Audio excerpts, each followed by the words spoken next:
Hello साथियों, नमस्कार। कैसे हैं आप सभी? उम्मीद करते हैं एकदम शानदार, जिंदाबाद, जबरदस्त होंगे और बेहतर तरीके से तैयारी कर रहे होंगे। तो दोस्तों, आज हम आपको क्लास 12 फिजिक्स का एक बहुत ज़्यादा मोस्ट इम्पॉर्टेंट टॉपिक ट्रांसफार्मर करवाने वाले हैं। ठीक है, आज के बाद आप ट्रांसफार्मर से कोई भी क्वेश्चन नहीं छोड़ोगे, ये मेरा वादा है। ठीक है, तो बस आपको इस वीडियो को लास्ट तक देखना है और वीडियो पसंद आए तो एक लाइक करके चैनल को सब्सक्राइब जरूर करना है। ठीक है, तो चलिए आज की इस वीडियो को शुरू करते हैं। दोस्तों, ट्रांसफार्मर एक ऐसा टॉपिक है जिसमें से हर साल 4 से 5 नंबर के क्वेश्चन मिल जाते हैं। ठीक है, हर साल, और इस पर न्यूमेरिकल भी बनते हैं। तो आप इस वीडियो को ध्यान से लास्ट तक जरूर देखिए। ठीक है, तो ये ट्रांसफार्मर का डायग्राम होता है, यानी चित्र होता है। इसमें क्या होता है, इसमें दो कुंडलियां होती है, एक प्राथमिक कुंडली, एक द्वितीयक कुंडली।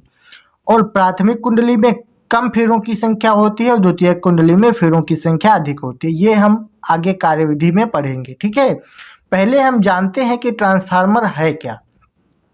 ये चित्र आपको बना लेना है। उसके बाद हमको लिखना है ट्रांसफार्मर क्या है। अगर आपसे पूछा जाएगा ट्रांसफार्मर क्या है, तो आपको बताना है कि ट्रांसफार्मर एक ऐसा यंत्र है जिससे प्रत्यावर्ती धारा के विभव को कम अथवा अधिक किया जाता है। ठीक है, समझ में आ गया? कह रहा है कि ट्रांसफार्मर क्या है, तब आपको बताना है कि ट्रांसफार्मर एक ऐसा यंत्र है जिससे प्रत्यावर्ती धारा के विभव को कम अथवा अधिक किया जाता है। समझ गए ट्रांसफार्मर क्या है? उसके बाद में यहाँ पर पूछा जाता है एक नंबर में बहुविकल्पीय। कहता है कि ट्रांसफार्मर किस सिद्धांत पर कार्य करता है ना।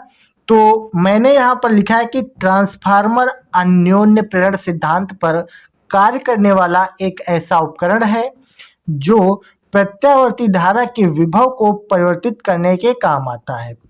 मतलब अगर आपसे पूछा जाएगा ट्रांसफार्मर किस सिद्धांत पर कार्य करता है, तब आपको बताना है ट्रांसफार्मर अन्योन्य प्रेरण के सिद्धांत पर कार्य करने वाला एक उपकरण है जो प्रत्यावर्ती धारा के विभव को परिवर्तित करने के काम आता है। ठीक है, यहाँ तक क्लियर हो गया? किसी को कोई समस्या, कोई दिक्कत नहीं होनी चाहिए। उसके बाद में आगे देखिए, यहाँ पर लिखा है कि ट्रांसफार्मर केवल प्रत्यावर्ती धारा के विभव को परिवर्तित करने के काम आता है, दिष्ट धारा के नहीं। मतलब कहने का तात्पर्य है कि ट्रांसफार्मर केवल प्रत्यावर्ती धारा के विभव को परिवर्तित करता है, दिष्ट धारा के यानी दिष्ट धारा को के विभव को परिवर्तित नहीं करता है। ठीक है, समझ में आ गया? अगर आपसे पूछा जाएगा क्या ट्रांसफार्मर दिष्ट धारा के विभव को परिवर्तित करता है, तब आप कहोगे नहीं करता है ना। तो यहाँ तक क्लियर हो गया। उसके बाद आगे बढ़ते हैं तो बात आती है कि ट्रांसफार्मर कितने प्रकार के होते हैं। ठीक है, तो कार्य करने के आधार पर ट्रांसफार्मर दो प्रकार के होते हैं। कितने प्रकार के? दो प्रकार के। पहला होता है उच्चाई ट्रांसफार्मर और दूसरा होता है अपचाई ट्रांसफार्मर। ठीक है, तो उच्चाई ट्रांसफार्मर क्या है, ध्यान से समझिएगा, यहाँ से मोस्ट इंपॉर्टेंट क्वेश्चन बनते हैं। ठीक है, उच्चाई ट्रांसफार्मर, अपचाई ट्रांसफार्मर, इससे क्वेश्चन मिलेगा आपको। ठीक है, तो उच्चाई ट्रांसफार्मर क्या है, इसमें लिखते हैं कि इनके द्वारा कम विभव वाली प्रत्यावर्ती धारा को अधिक विभव वाली धारा में बदला जाता है। मतलब उच्चाई ट्रांसफार्मर का मतलब हो जाएगा कम से अधिक की ओर, है ना। तो कम विभव वाली धारा को अधिक विभव वाली धारा में बदला जाता है। उच्चाई का मतलब होता है ऊपर, यानी अधिक की ओर, तो कम से अधिक की ओर, है ना। इस प्रकार से आप समझ सकते हैं, उच्चाई का मतलब ऊपर, है ना। तो इसके द्वारा कम विभव वाली धारा को अधिक विभव वाली धारा में बदला जाता है। ठीक है, तो इसमें क्या होता है, प्राथमिक कुंडली और द्वितीय कुंडली, दो कुंडलियां होती हैं जिनमें से NS का मतलब हो जाएगा नंबर ऑफ कुंडली सेकंड, यानी सेकंड कुंडली में फेरों की संख्या, है ना। तो दूसरी कुंडली में फेरों की संख्या प्राथमिक कुंडली में फेरों की संख्या से अधिक होती है। इसका मतलब ये है, इसका मतलब क्या है कि N का मतलब हो जाएगा नंबर ऑफ संख्या फेरों की और S का मतलब हो जाएगा द्वितीय कुंडली में।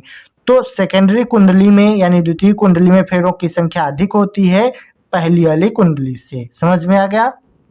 उसके बाद में अपचायी ट्रांसफार्मर आता है। अपचायी का मतलब होता है कम, है ना। उच्चाई का मतलब होता है अधिक की ओर, अपचायी का मतलब होता है कम की ओर। तो इसमें हम लिखते हैं कि इनके द्वारा अधिक विभव वाली प्रत्यावर्ती धारा को कम विभव वाली प्रत्यावर्ती धारा में बदला जाता है। क्या किया जाता है? अधिक विभव वाली प्रत्यावर्ती धारा को कम विभव वाली प्रत्यावर्ती धारा में बदला जाता है। यहाँ पर क्या होता है? एनपी का मतलब होता है यानी प्राथमिक कुंडली में। एनपी का मतलब प्राथमिक कुंडली में, फर्स्ट कुंडली में जो है फेरों की संख्या अधिक होती है एनएस से। एनएस मतलब दूसरी कुंडली से, द्वितीय कुंडली से प्राथमिक कुंडली में फेरों की संख्या अधिक होती है। इसका मतलब ये है यहाँ पर, ठीक है। तो ये दोनों सूत्र आप लोग लिखना चाहो तो लिख लो, फिलहाल यहाँ पर ये समझने के लिए दिया गया है, इसका कोई यूज नहीं है, ठीक है। अब बात करते हैं आगे इसकी कार्यविधि की। तो इसकी रचना और कार्यविधि क्या क्या होती है इसको समझ लीजिए। रचना अब हम समझेंगे इसमें क्या क्या है, यानी इस ट्रांसफार्मर में, ठीक है। तो इसमें क्या होता है, लिखते हैं कि इसमें नर्म लोहे की पत्तियों को एक के ऊपर एक रखकर बनाया गया एक आयताकार क्रोड होता है। यहाँ पर ये नर्म लोहे की पत्तियों को एक के ऊपर एक रखकर एक आयताकार क्रोड बनाया जाता है, ठीक है। तो यही हमने यहाँ पर लिखा है कि इसमें नर्म लोहे की पत्तियों को एक के ऊपर एक रखकर बनाया गया एक आयताकार क्रोड होता है। इस क्रोड पर तांबे के तार की दो अलग अलग कुंडलियां लपेटी जाती हैं, ठीक है। जो मैंने यहाँ पर आपको पहले बता दिया, एक प्राथमिक कुंडली, एक द्वितीय कुंडली। ये तांबे के तार होते हैं, इस पर लपेट कर दो अलग अलग कुंडलियां, तो तांबे के तार से यानी कि दो अलग अलग कुंडलियां लपेटी जाती हैं, ठीक है। फिर यहाँ पर लिखा है कि एक कुंडली में तांबे के तार के कम फेरे होते हैं तथा दूसरी में अधिक फेरे होते हैं। जो मैंने आपको पहले भी समझा दिया है कि प्राथमिक कुंडली में कम फेरे और द्वितीय कुंडली में अधिक फेरे होते हैं, वही मैंने यहाँ पर लिखा है जो उसमें बताया गया है, ठीक है। तो आप लोग चाहो तो ऐसे ही समझ सकते हो, ना चाहो तो ये आप याद कर सकते हो, है ना। ये तो आप पर डिपेंड करता है कि आप कैसे समझोगे। उसके बाद इसमें लिखते हैं, इसमें एक को प्राथमिक कुंडली तथा दूसरी को द्वितीय कुंडली कहते हैं। ये तो मैंने बता ही दिया है, एक प्राथमिक कुंडली एक द्वितीय कुंडली, जो मैंने बताया सब वही लिखा गया है, ठीक है। कोई दिक्कत नहीं है, यहाँ तक आप लोग समझ चुके हैं। फिर लिखना है कि प्राथमिक कुंडली में मोटे तार के कम फेरे लपेटकर बनाई जाती है, यानी प्राथमिक कुंडली मोटे तार के कम फेरे लपेटकर बनाई जाती है, जबकि द्वितीय कुंडली पतले तार के अधिक फेरे लगाकर बनाई जाती है। यहाँ पर समझने वाली बात है कि प्राथमिक कुंडली जो है वो मोटे तार के कम फेरे लपेटकर बनाई जाती है और द्वितीय कुंडली पतले तार के अधिक फेरे लगाकर बनाई जाती है ना। उसके बाद में कहता है कि विद्युत वाहक बल का स्रोत प्राथमिक कुंडली से जोड़ते हैं। विद्युत वाहक बल का स्रोत जो जोड़ेंगे वो प्राथमिक कुंडली से जोड़ेंगे। इस प्रकार से इसकी रचना की जाती है। रचना का मतलब वही होता है जो चित्र में बनाया जाता है, ठीक है। तो मैंने आपको पहले समझा भी दिया है, अब यहाँ पर लिखकर भी बता दिया है। आप लोगों को जिस प्रकार से समझ में आ रहा है आप उस प्रकार से आप इसको याद कर सकते हैं, ठीक है। रचना हो गई। अब बात करते हैं इसकी कार्यविधि की। तो कार्यविधि क्या होती है, तो फैराडे के नियम से, ये फैराडे के नियम यानी अन्योन्य प्रेरण के सिद्धांत पर कार्य करता है ना। तो फैराडे के नियम से प्राथमिक कुंडली में इसकी कार्यविधि क्या होगी, प्राथमिक कुंडली में, तो प्राथमिक कुंडली में हो जाएगी ईपी। ईपी मतलब इलेक्ट्रोड विभव, पी मतलब प्राथमिक कुंडली में, प्राथमिक कुंडली पर इलेक्ट्रोड विभव, है ना, बराबर क्या हो जाएगा, माइनस का एनपी।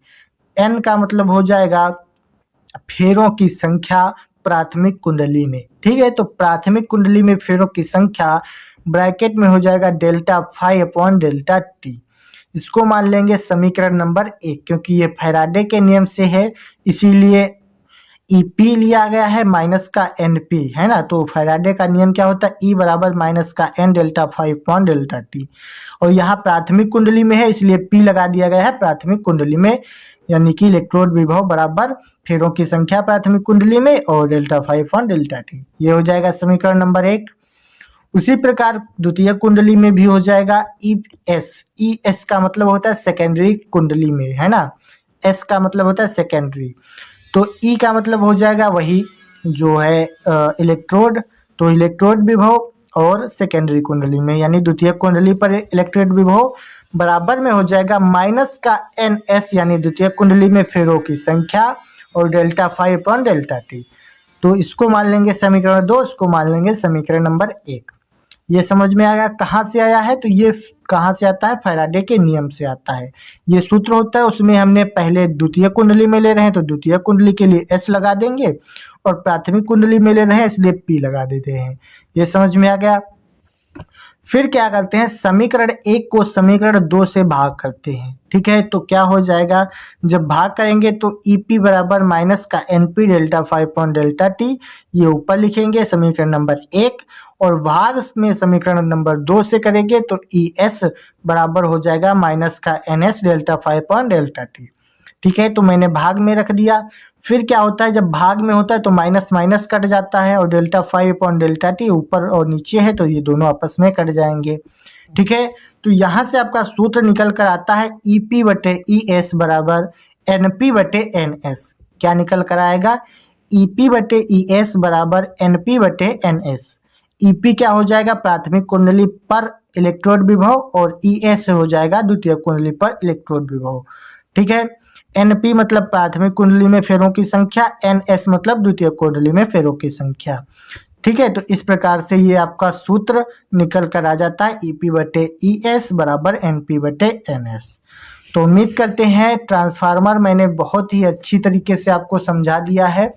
ठीक है, तो आप लोगों को समझ में आ चुका होगा, और अगर यहाँ तक आपने वीडियो को देख लिया है तो एक लाइक तो कर ही दीजिए, और चैनल पर नए हो तो सब्सक्राइब कर लीजिए, क्योंकि इसी प्रकार की लगातार बोर्ड एग्जाम तक आपको तैयारी करवाते रहेंगे। ठीक है, चलिए हम मिलते हैं आपसे इसी प्रकार की एक नई वीडियो में। तब तक के लिए जय हिंद, वंदे मातरम।